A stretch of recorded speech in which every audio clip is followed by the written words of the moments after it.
जटिल समस्या हो या भाग्य बाधा हो, व्यापार, नौकरी, शादी की समस्या, करियर की चिंता हो या वैवाहिक जीवन में हो सुख का अभाव, पाइए अपनी समस्त ज्योतिषीय तथा वास्तु समस्याओं का सरल, चमत्कारी, प्रभावशाली समाधान। एक जाना माना और विश्वसनीय नाम, आचार्य पंडित श्री वैभवनाथ शर्मा जी, काशी के 400 वर्ष पुराने प्रतिष्ठित और अंतरराष्ट्रीय ख्याति प्राप्त राज ज्योतिषी परिवार की 8वीं पीढ़ी के ज्योतिषी और वास्तु शास्त्री आचार्य पंडित श्री वैभवनाथ शर्मा जी के द्वारा व्यक्तिगत या फिर फोन पर अपॉइंटमेंट लेने के लिए कॉल करें 9818300146, 9990724131 या फिर ईमेल करें sharma.vaibhav@gmail.com पर।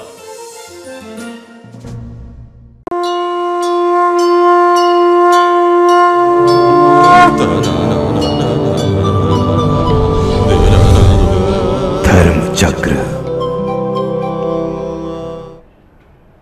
नमस्कार, धर्मचक्र में स्वागत है आपका। आपके साथ मैं हूं कुमकुम। अपने इस प्रोग्राम के जरिए आज हम आपको बताएंगे हरतालिका तीज के व्रत पूजन का महत्व और कैसे करें ये व्रत। साथ ही बताएंगे गणेश जी को क्यों अर्पित करते हैं दुर्वा। इतना ही नहीं, आज हम आपको छत्तीसगढ़ के बेमेतरा जिले के नवागढ़ में स्थित दक्षिण मुखी गणेश मंदिर के दर्शन भी कराएंगे। तो चलिए शुरू करते हैं धर्मचक्र।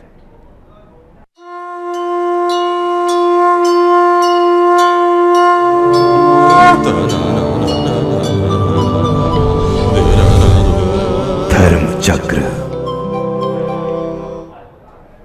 हरतालिका व्रत भाद्रपद मास के शुक्ल पक्ष की तृतीय तिथि के दिन किया जाता है।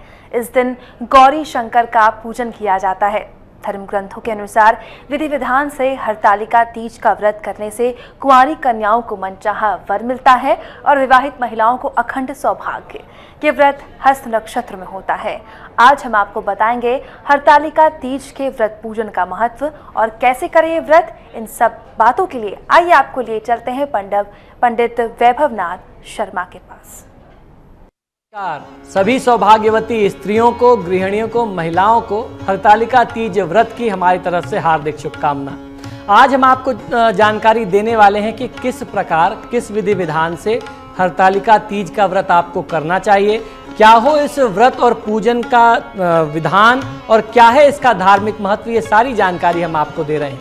तो सबसे पहले चर्चा करने वाले हैं कि किस प्रकार हरतालिका तीज का व्रत आपको करना चाहिए जिससे आपके सभी मनोरथ सिद्ध हो जाएं।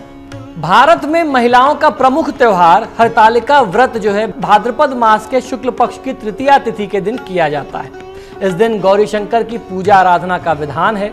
हमारे धार्मिक ग्रंथों के अनुसार विधि विधान से हरतालिका तीज का व्रत करने से कुमारी कन्याओं को मनचाहे वर की प्राप्ति होती है, वहीं विवाहित महिलाओं को अखंड सौभाग्य मिलता है। यह व्रत हस्त नक्षत्र में ही होता है। इसे सभी कुंवारी युवतियां और सौभाग्यवती स्त्रियां ही करती हैं, लेकिन हमारे पौराणिक शास्त्रों में इसके लिए सधवा और विधवा इस व्रत को करने के लिए सबको आज्ञा दी गई है। इस व्रत को हरतालिका इसलिए कहते हैं कि पार्वती की सखी उन्हें पिता प्रदेश से हर करके घनघोर जंगल में ले गई थी। हरत अर्थात हरण करना और आलिका अर्थात सखी यानी सहेली।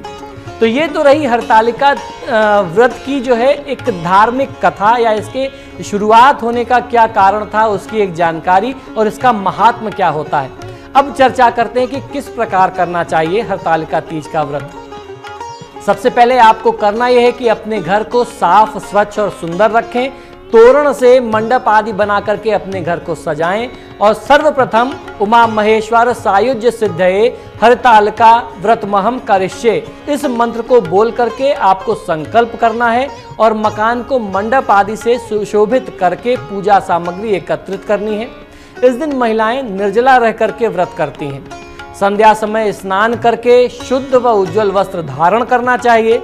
एक पवित्र चौकी पर शुद्ध मिट्टी में गंगाजल मिला करके शिवलिंग, रिद्धि सिद्धि सहित भगवान श्री गणेश और माता पार्वती एवं माता पार्वती की एक सखी जो उनको हर करके ले गई थी, उसकी एक आकृति यानी प्रतिमा बनानी चाहिए, मूर्ति बनानी चाहिए।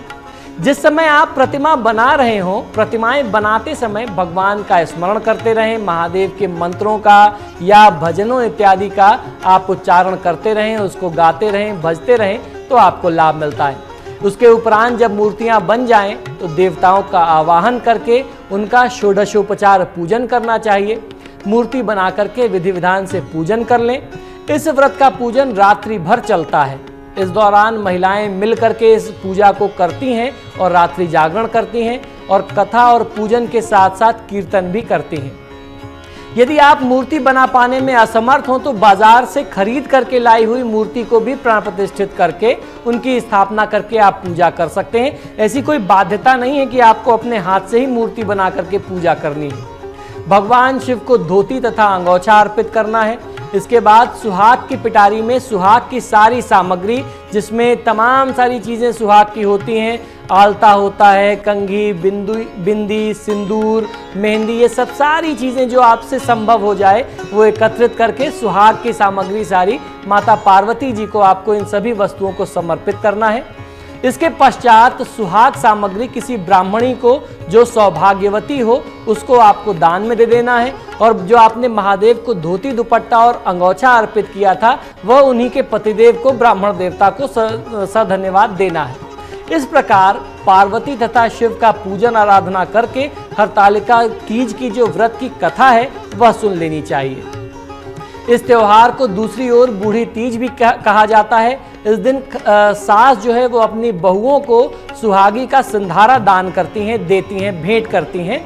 इस व्रत को करने से कुंवारी युवतियों को मनचाहा वर मिलता है और सुहागिन स्त्रियों के सौभाग्य में वृद्धि होती है तथा शिव पार्वती उन्हें अखंड सौभाग्यवती रहने का वरदान देते हैं। प्रत्येक प्रहर में भगवान शिव को सभी प्रकार की वनस्पतियों जैसे बिल्वपत्र, आम के पत्ते, चंपक के पत्ते एवं केवड़ा अर्पित करके आप उनकी पूजा आराधना करें। आरती और स्तोत्र द्वारा भगवान महादेव की आराधना की जाती है, माता पार्वती की आराधना करते हैं। भगवती उमा की अर्चना के लिए जो मंत्र मैं आपको बताऊं, इन मंत्रों का आपको प्रयोग करना चाहिए। खासतौर पर जब आप माँ पार्वती की पूजा आराधना कर रहे हैं तो मंत्र कौन कौन से हैं समझ लीजिए। ओम उमाय नमः, ओम पार्वत्यै नमः, ओम जगद्धात्रे नमः, ओम जगत प्रतिष्ठायै नमः, ओम शांति रूपिणे नमः, ओम शिवाय नमः। इन मंत्रों का आपको उच्चारण करना है जब आप एक एक वस्तु माता पार्वती को अर्पित कर रही हैं। शुद्ध भाव से इन मंत्रों का उच्चारण करती जाइए और एक एक चीज माता को समर्पित करते जाइए। अब मैं आपको बताता हूं किन मंत्रों का उच्चारण करके आप महादेव शिव की पूजा करें और जो भी आप उन्हें भोग अर्पित कर रहे हैं इन मंत्रों का उच्चारण करके वह भोग आप उन्हें अर्पित करिए। ओम हराय नमः, ओम महेश्वराय नमः, ओम शंभवे नमः, ओम शूलपाणये नमः, ओम पिनाक वृषे नमः, ओम शिवाय नमः, ओम पशुपतये नमः, ओम महादेवाय नमः। इन मंत्रों का उच्चारण करते हुए एक एक वस्तु, एक एक सामग्री आप महादेव को अर्पित कर दीजिए। जब आप पूजन कर लें, पूजन के दूसरे दिन यह व्रत समाप्त होता है, तब महिलाएं अपना व्रत तोड़ती हैं और अन्न ग्रहण करती हैं। इस व्रत पर खासतौर पर क्षेत्रीय पकवान बना करके अपने हाथों से वह भगवान शिव और माँ पार्वती को अर्पित करने का विधान है। खासतौर पर गुजिया, पपड़ी, ये सब सारी चीज़ें बना करके अर्पित की जाती है। तो अपने शुद्ध भाव से आप जो कुछ भी बना करके नैवेद्य महादेव और माँ पार्वती को अर्पित करें वह उनको स्वीकार होगा और आपका कल्याण होगा।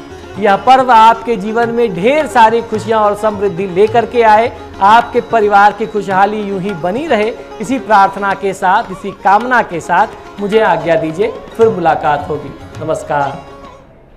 यहाँ लेते हैं एक छोटा सा ब्रेक। ब्रेक के बाद बताएंगे आपको गणेश जी को क्यों अर्पित करते हैं दुर्वा।